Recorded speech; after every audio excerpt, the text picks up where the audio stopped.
Hi, I'm Kate Wolf. I'm going to show you how to assemble a wax bezel and ring shank.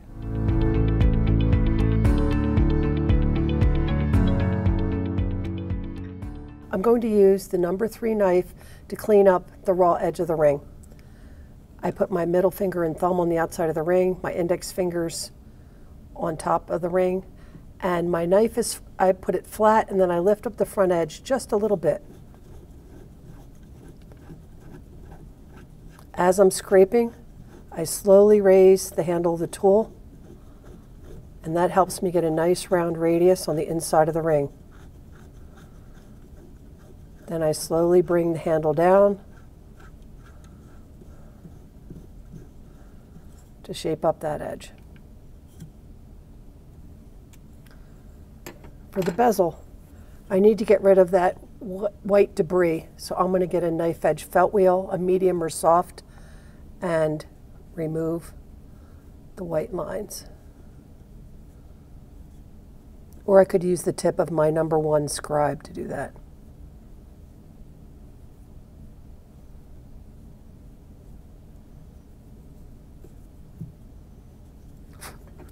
I can use a toothbrush to scrub it out. I'm putting the bezel on. Make sure you have it right side up. And I want to remove a little bit from the bottom of the bezel. I get back in the same position. My middle finger and thumb are on the outside of the bezel. My index finger holds it flat. Put my knife flat, lift up the front edge a little bit, so I'm cutting with this long corner of the knife.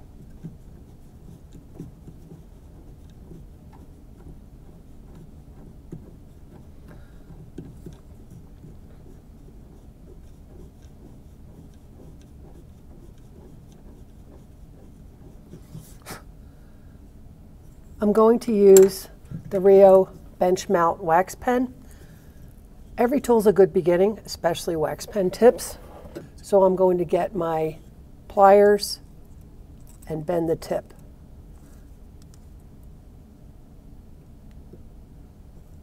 That way I can reach into tighter areas.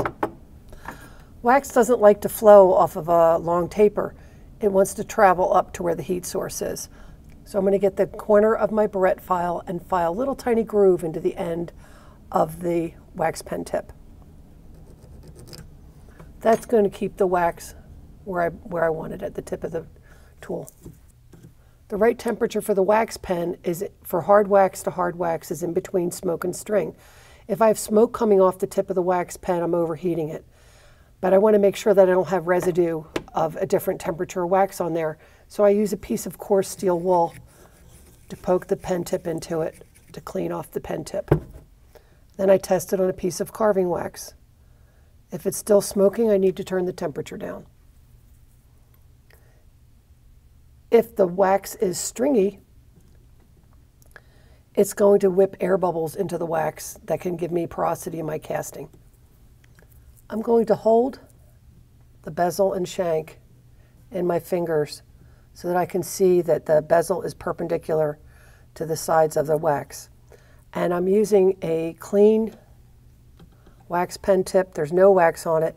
And I'm just going to poke right here in between the bezel and the shank, where it would be super easy to clean it up. And let it harden up a couple seconds. What I'm doing is just tacking it. It's still going to be a little bit flexible, so I can see if it's in the right position before I fill in that gap and commit to it. Since it's just tacked, I can put some pressure on the high side and move it around to position it and melt into the same place on the other side where it's super easy to clean up. Let that harden up for a few seconds. If it's not right, I'll break it off and re-tack it. Sometimes it takes me a few times to tack it till I get it straight. Now I'm going to pick up some scrap wax. I usually pick it up with the elbow of the tool, pivot it around to let the wax run down. And I'm going to melt into the other corner where I didn't tack it. And at this point, I need to melt the wax that I'm adding onto as well as the wax that I'm applying. If I just drip molten wax on here, it's going to peel right off like layers of an onion. So I have to poke in there and really get the wax totally molten to get a good bond. Now I'm going to go over and add some material where I tacked it originally. And I'm going to keep working back and forth, side to side, until I have enough material. I'm watching for air bubbles. If I see any air bubbles, I'm going to melt them and pull them up to the surface and then wipe off the tip of the wax pen to get rid of them.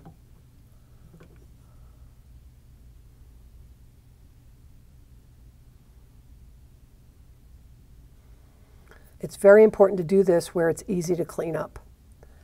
And right there, where I have all that detail, I'm going to fill that in with touch-up wax. So I'm turning my wax pen down, and I'm going to cool off the tip of my wax pen by just putting this on some metal cleat or putting this on metal to cool it off. I'm going to use Wolf touch-up wax to fill in the gap between the bezel and the shank. This melts at 163 degrees. The carving wax melts at 240 degrees. I want my pen hot enough to melt the touch-up wax, but not hot enough to melt the carving wax. So when I apply it, I'm not going to ruin any of this detail. And it makes it very easy to clean this up without losing the shape and the form. Back when I did this with all hard wax, it would take me a long time to try and get everything to match.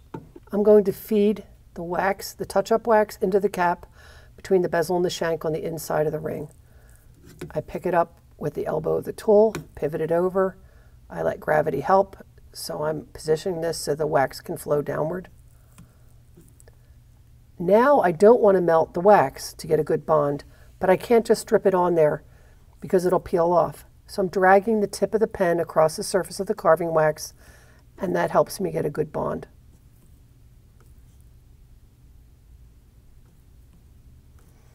The touch-up wax is formulated to flow, but there's a limit to how far it can fill in a gap before it solidifies. So I'm going to go from the outside and feed some more wax in from the outside of the shank.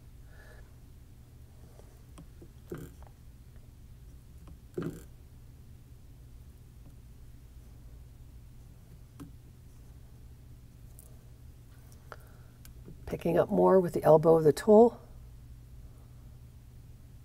dragging the pen across the surface to fill in that gap.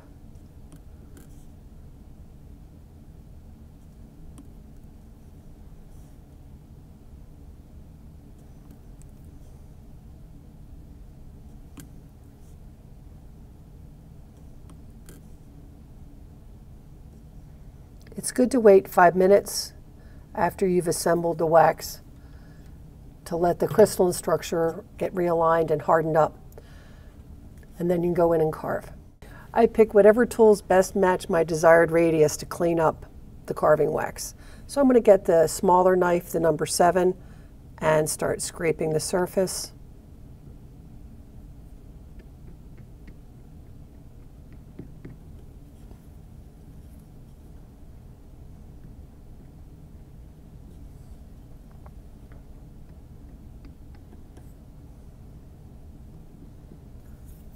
I'm using the half-round, finer side of the double-ended wax file to clean up the inside of the shank.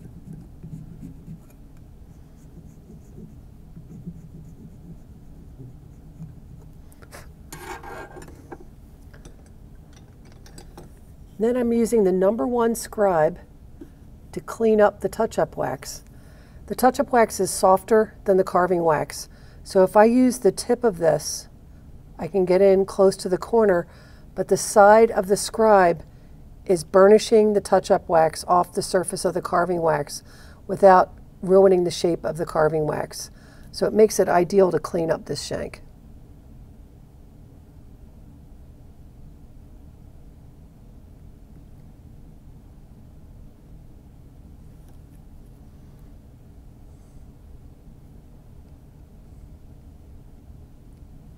You can feel when you get down to the hard carving wax, so you know when to stop.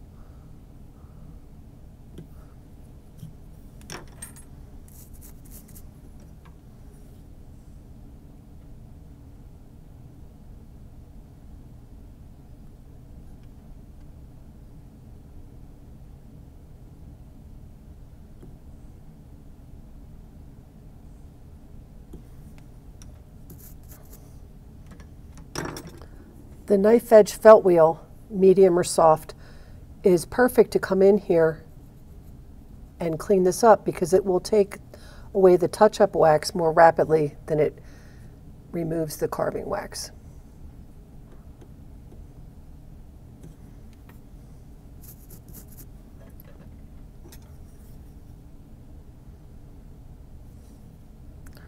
When I'm doing this, I'm reminded of how wonderful it is to work with wax, because if this was metal, it would take me a really long time to try and make these pieces fit as tightly as they need to do.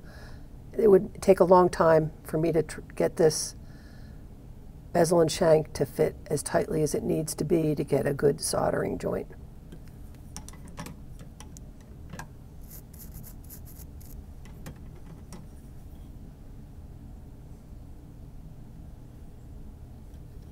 I'm going to do the other side, and then we'll show you how to hollow out the inside.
One more time with the felt wheel.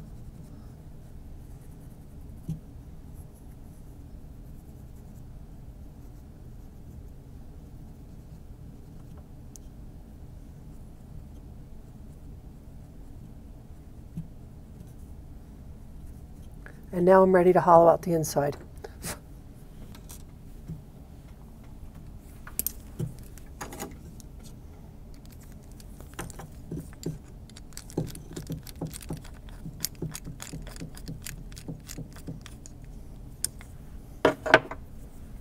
I'm going to get the next to the largest wolf round wax bar and remove the shank from inside the bezel.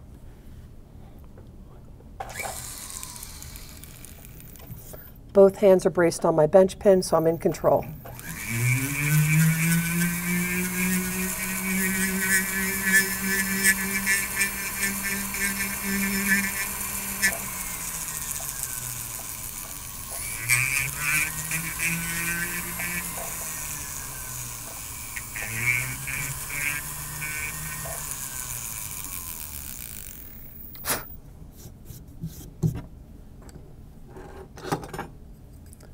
I'm going to use my triple band green number 17, which is the largest hollowing tool, to clean up the extra material from inside the bezel.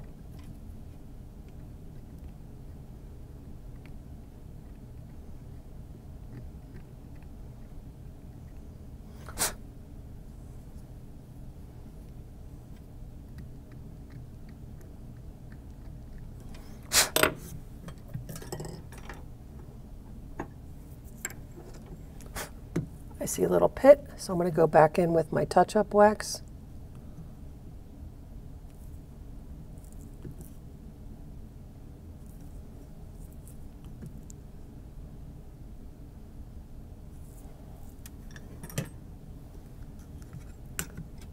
Let that harden up for a few minutes and then recut.